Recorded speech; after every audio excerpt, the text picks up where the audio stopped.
बिस्मिल्लाहिर्रहमानिर्रहीम। Question number हम 1 करने जा रहे हैं और चैप्टर नंबर हमारे पास 1 है, कंपोजिशन ऑफ फोर्सेस। तो उसका सॉल्यूशन है, स्टेटमेंट उसकी ये है कि फोर्सेस पी क्यू एंड और एक्ट एट ए पॉइंट, एक ऐसे पॉइंट के ऊपर एक्ट कर रही हैं कि parallel to the sides of triangle A B C taken in the same order show that कि the magnitude of resultant is this. ये होना चाहिए P square plus Q square plus are square minus 2QR cos L A minus 2PR cos B minus 2PQ cos C. अब ये तीन वो forces हैं, ये मेरे पास फोर्स P है, ये मेरे पास फोर्स Q है और ये मेरे पास फोर्स R है। अब ये तीनों जो है वो एक पॉइंट के ऊपर एक्ट कर रही हैं इस तरह कि ये ट्राइंगल बन गए। मैंने क्या किया कि ये फोर्स P ली, ये फोर्स मेरे पास Q है और ये मेरे पास फोर्स जो है ना वो R है। ये P होगी, ये Q और ये R। अब एंगल कितना बनेगा, यहाँ पे अगर इसको आप इधर बढ़ाएं तो ये बनेगा 180 माइनस, ये पॉइंट A है हमारे पास, ये पॉइंट B है और ये पॉइंट C है। यहाँ पे जो एंगल है वो A है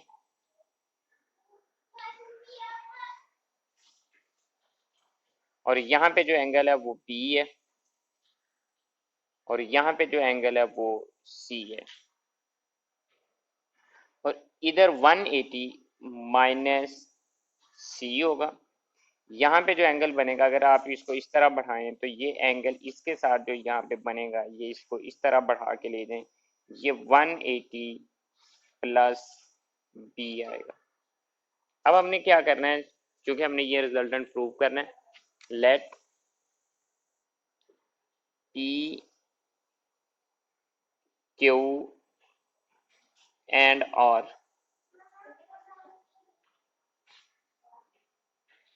are acting at a point in this way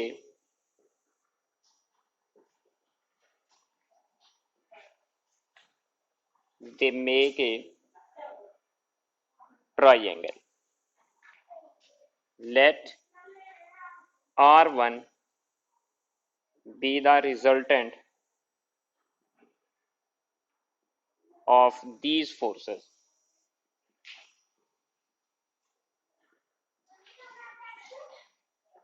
और R1 जो है ना ये इन तीनों फोर्सेस का हमने रिजल्टेंट मान लिया। No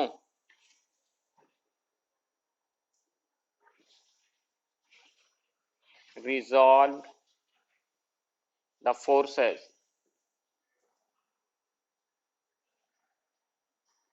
along the x-axis and y-axis, taking force P वो ये है along x-axis,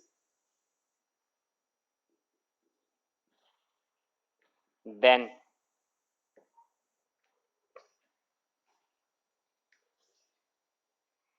x-axis के along जब हम इनको रिजॉल्व करेंगे तो P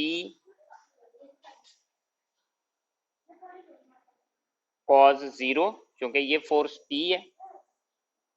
अब ये जो फोर्स P है इसकी मैग्नीट्यूड P होगी, Q फोर्स की मैग्नीट्यूड Q और R फोर्स की जो मैग्नीट्यूड है वो हमारे पास R होगी। अब ये चूंकि x एक्सेस के लॉन्ग ले रहे हैं तो ये जो P फोर्स है x एक्सेस के साथ जो एंगल बना रही है वो 0 बनाएगी, plus Q cos 180 minus C plus R cos 180 minus plus B। इसी तरह so on along the y axis, तो P sine 0 plus Q sine 180 minus C plus और साइन 180 प्लस बी, ये आएगा हमारे पास।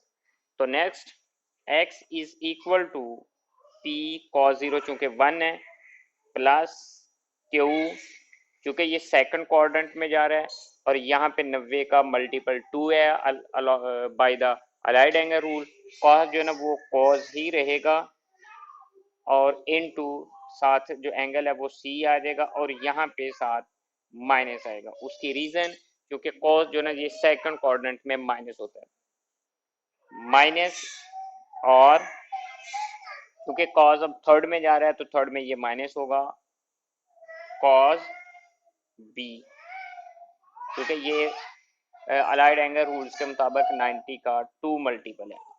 y is equal to p sine 0 चूंकि ये 0 ही रहेगा, q साइन, सेकंड में ये चूंकि पॉजिटिव ही होता है तो यहाँ पे 90 का 2 मल्टीपल है तो ये चेंज नहीं होगा कॉस में, sine c minus, third quadrant में जा रहा है तो r साइन चेंज नहीं होगा कॉस में चूंकि ये 2 मल्टीपल है 90 का, और b, ये मेरे पास एक्स एक्सिस के लॉन्ग और ये वाई एक्सिस के लॉन्ग जब मैंने फोर्सेस को रिजॉल्व किया तो एक्स एक्सिस के लॉन्ग रिजल्ट ये आया, वाई एक्सिस के लॉन्ग रिजल्ट ये आएगा।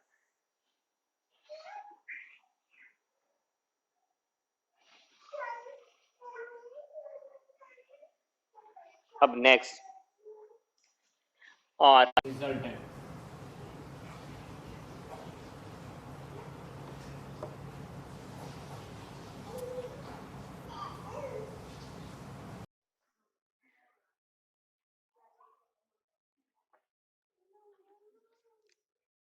Are square is equal to x square plus y square. R square is equal to x की वैल्यू चूंकि हमारे पास ये है p minus q cos c minus r cos b का स्क्वायर प्लस वाई की वैल्यू जो है वो q sine c minus r sine B, इसका square.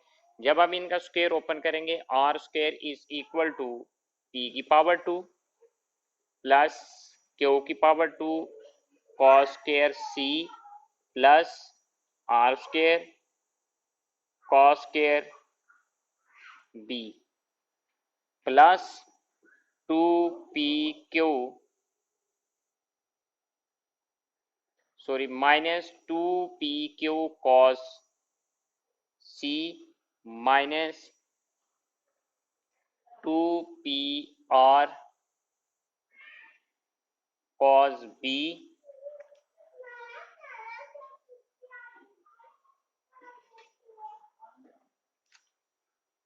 Plus 2qr cos c ये वाला और cos b प्लस नेक्स्ट ये वाला Q square sine square c plus are square sine square b minus 2qr sine c sine b। अब नेक्स्ट हम चलते हैं R square is equal to P square plus Q square. अगर आप देखें तो ये Q square cos square C, ये Q square sine square C, Q square common आ जाएगा, साइन स्क्वायर सी प्लस कॉस स्क्वायर सी ये 1 आ जाएगा, प्लस आर स्क्वायर ये कॉस स्क्वायर भी ये साइन स्क्वायर भी ये भी 1 आएगा। उसके बाद minus 2pq cos c minus 2pr cos b। इसके बाद नेक्स्ट अगर आप देखें तो ये प्लस 2 कॉमन ले लिया हमने, क्यू आर भी कॉमन ले लिया, तो यहां पे रह जाएगा cos c cos b minus sine b sine c, p square plus Q square plus are square minus 2p/q cos C minus 2p/r cos b plus 2qr। तो ये फार्मूला बनेगा cos b माइनस सी, ये बन जाएगा cos beta into cos alpha into cos beta minus sine alpha into sine beta. Next, तो ये P square plus Q square plus are square minus 2p/q cos C minus 2p/r cos b, अब plus 2qr। We know that, हम जानते हैं कि ये जो तीनों एंगल्स हैं A plus B plus C is equal to 180, चूंकि ये ट्राई एंगल है तो b plus C is equal to 180 minus ए। अगर हम दोनों तरफ इसका cos ले लें, cos b plus C is equal to cos 180 minus A, तो ये रिजल्ट आएगा ये वाला cos माइनस cos a, चूंकि ये 2 मल्टीपल है 90 का, according to allied angle rule तो cos चेंज नहीं होगा, लेकिन सेकंड क्वाड्रेंट में है तो ये माइनस आएगा, तो यहाँ पे भी फिर माइनस आ जाएगा 2qr। तो ये cos यहाँ पे प्लस का फार्मूला बनेगा, चूंकि ये माइनस है तो 2q और cos a। अब हम क्या करते हैं कि ये चूंकि आर स्क्वायर है, दोनों तरफ हम अंडर रूल ले लेते हैं, तो ये r is equal to P square plus Q square plus are square minus 2p/q cos c minus 2p/r cos b minus 2qr cos a और 1/2, यही हमारा रिक्वायर्ड आंसर है।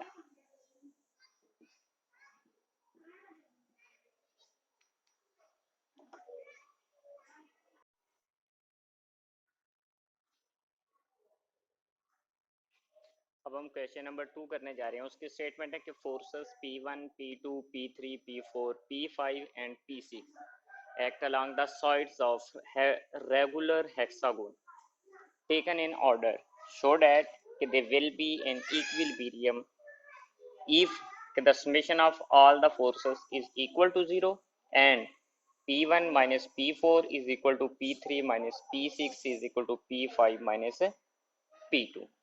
तो अब ये हमारे पास रेगुलर हेक्सागोन है,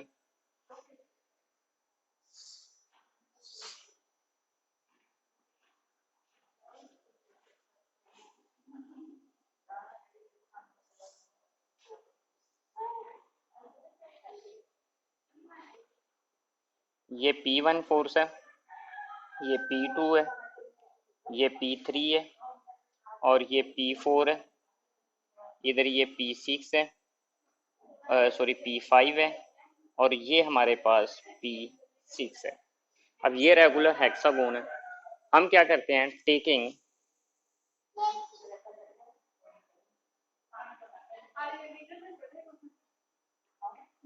centre of hexagon as a origin,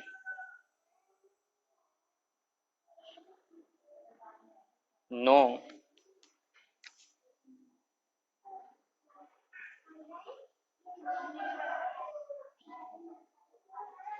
resolving the forces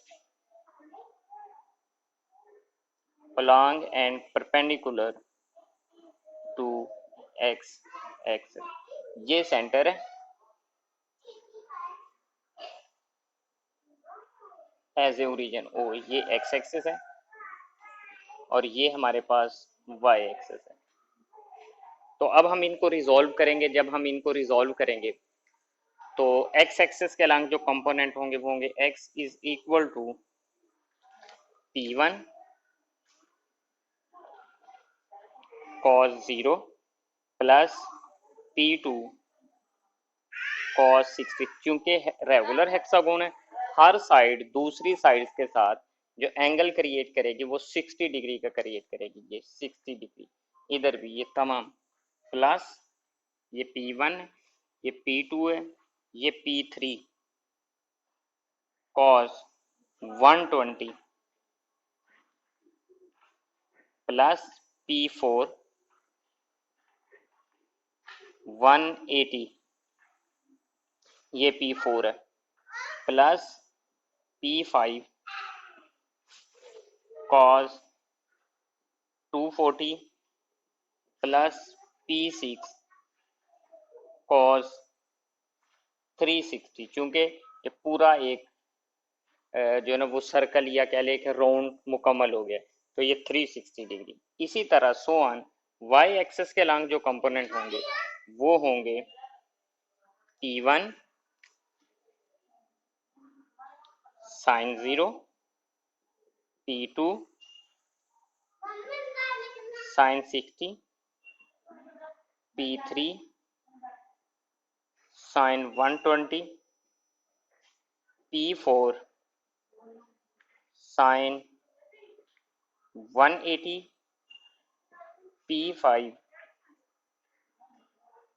sin 240 plus P6 sin 360।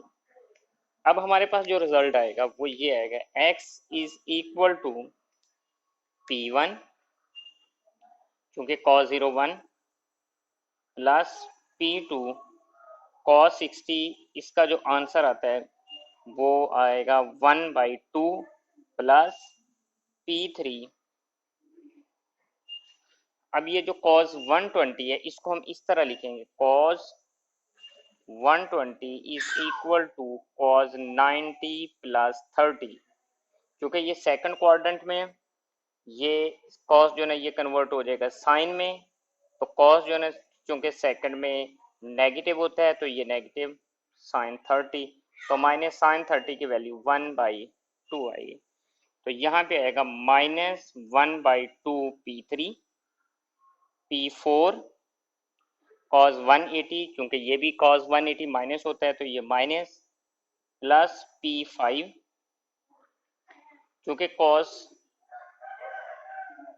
240 है तो ये आ जाएगा cos 3 multiply by 2 multiply by 90 180 plus 60।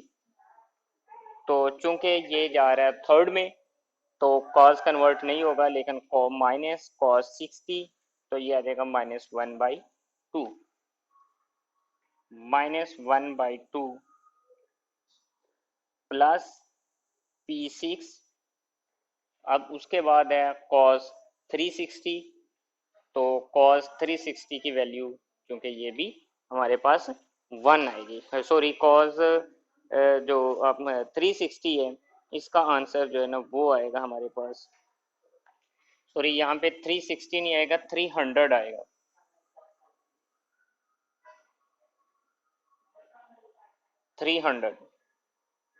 क्योंकि ये 0 60 120 180 240 तो ये एंगल जो बनेगा ये 300 बनेगा। तो cos 300 इसकी वैल्यू जब हम यहाँ पे फाइंड करेंगे,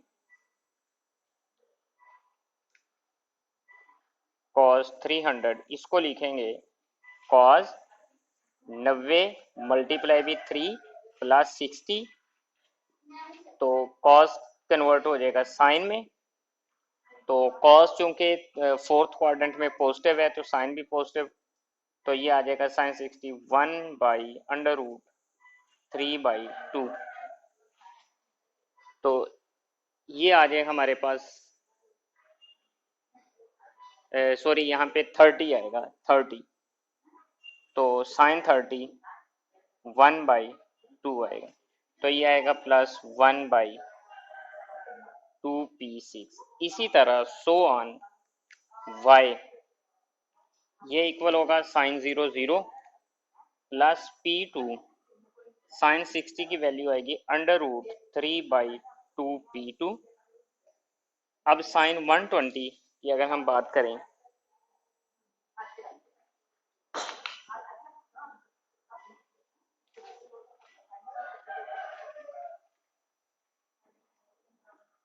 वन ट्वेंटी इसको लिखेंगे साइन 90 प्लस 30, तो साइन कन्वर्ट हो जाएगा कॉस में, क्योंकि सेकंड कोऑर्डिनेट है तो पॉजिटिव रहेगा cos 30, तो इसका आंसर आएगा √3/2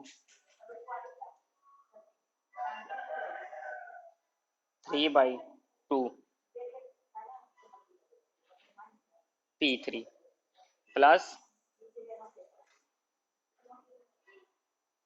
P4, तो साइन 180 चूंकि ये 0 है तो ये 0 ही रहेगा। P5 साइन 240, इसको हम लिखेंगे साइन 240, इसको लिखेंगे साइन 90 प्लस 2 प्लस 60, तो साइन कन्वर्ट नहीं होगा according to allied angle rule. Sine 60 चूंकि ये थर्ड में जा रहा है तो ये माइनस आएगा, माइनस P5 साइन 60 की वैल्यू होती है √3/2 प्लस P6 साइन 300, इसको लिखेंगे साइन 3 मल्टीप्लाई भी 90 प्लस 30, तो साइन कन्वर्ट हो जाएगा कॉस में, क्योंकि ये फोर्थ क्वाड्रेंट में जा रहा है, साइन नेगेटिव होता है तो ये कॉस नेगेटिव 330, तो ये आ जाएगा माइनस P6, तो कॉस 30 की वैल्यू √3/2। तो इसके बाद जब हम इनको मजीद सॉल्व करेंगे तो यहाँ पे आएगा x is equal to P1 minus P4, ये मैंने अलहदा कर ली टर्म्स। उसके बाद प्लस 1/2 कॉमन ले लिया, ये यहाँ पे रह गया P2 माइनस P3 और माइनस P5 प्लस P6 और y is equal to √3/2 P2 plus P3 minus P5 minus P6। अब इसके बाद चूंकि ये जो हमारे पास एक रेगुलर हेक्सागोन है, ये इन इक्विलिब्रियम है, तो फोर्सेस तमाम की तमाम इसके ऊपर एक्ट कर रही हैं और इस तरह एक्ट कर रही हैं कि ये इक्विलिब्रियम की फॉर्म में। अब यहाँ पे लिखेंगे the forces are in equilibrium,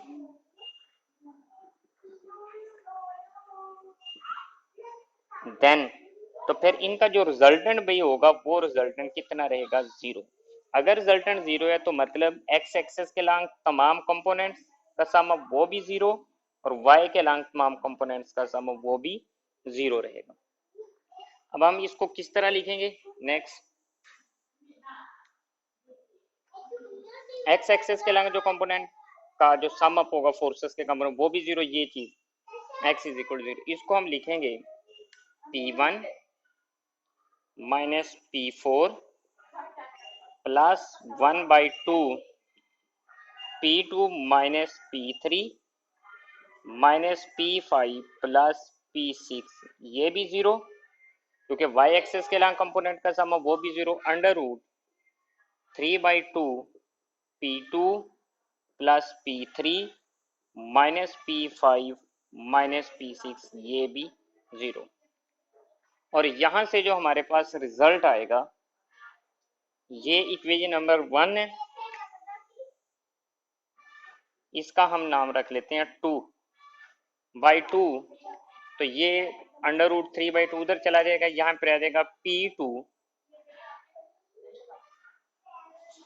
minus P5 is equal to P6 minus P3, इसको हम अगर माइनस कामा ले लें तो P5 minus P2 P3 minus P6, ये आप देख सकते हैं इतना। अच्छा, इसके बाद बच्चों के बॉडी इन इक्विलिब्रियम, तो उसका जो मूवमेंट होगा वो जीरो होगा। हमने डी परपेंडिकुलर डिस्टेंस मान लिया from centre to all forces, then the total moment is. अब टोटल मोमेंट किस तरह निकालेंगे, G is equal to P1 D plus P2 D plus P3 D plus P4 D plus P5 D plus P6 D. चूंकि G zero है तो ये आ जाएगा P1 D, P2 D, P3 D, P4 D, P5 D, P6 D is equal to zero. D comma ले लो, तमाम forces जो है ना वो सम अप हो जाएगा। मतलब कि हम इसको इस तरह लिख सकते हैं P1, P2, P3, P4, P5, P6 is equal to zero. अब इसको इस तरह भी लिखेंगे। अब यहाँ पे देखें, चूंकि डी तो जीरो नहीं है तो फिर क्या जीरो होगा, समेशन ऑफ तमाम फोर्सेस। तो ये हमारे पास रिक्वायर्ड आंसर है।